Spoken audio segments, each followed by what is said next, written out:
emakume artistak badaudela, baina ez ditugula esaltzen, bale?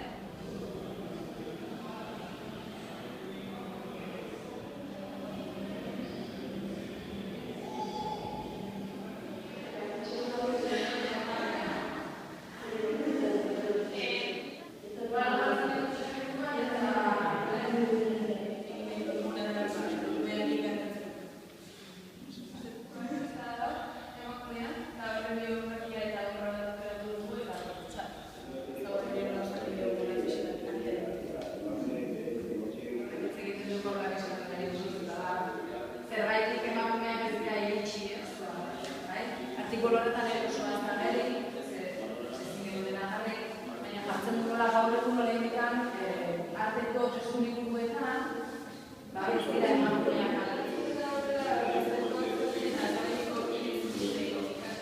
eta gehienez izaten ziren, edo bere aita artista zelako eta konstruktoren moduko bat lan egiteko.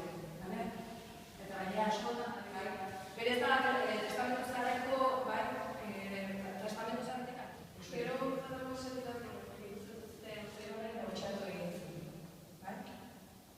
Eta orduan, esaten dut ere horra testu hartu dugu eta hori esaten du ez. Emakumeak bilusikak atera dira museo batean egoteko, zen normalean aukeratutako obra horretatik, berari zerbait gehitxikatalean bakarrik erdikoa ikusita pixkat pobrea ez dela, eta pixkat erakusteko zein da berak argazkiak, egindako argazkiak, eta gero berak bukatzen du aukeratutakoa, eta azken finean esaten duena da, ez dugula denbora hartzen, gauzak begiratzeko. Ez dira margotzera, ordan egin dugu, kalean egongo balitz bezala. Eta Dora Salazar, naiz eta Jungin,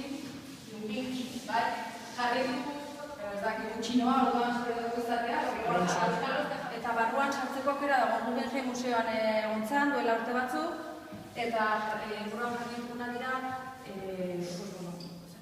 pixkat kontatzen duena, barrutik ere, berak izan zuen istribuak bizitatzea eta urtik aurrera berritzen dira 24 ebakuntza. Eta orduan telefonoak esaten dute bere erosetasuna eta ditu hitzea eta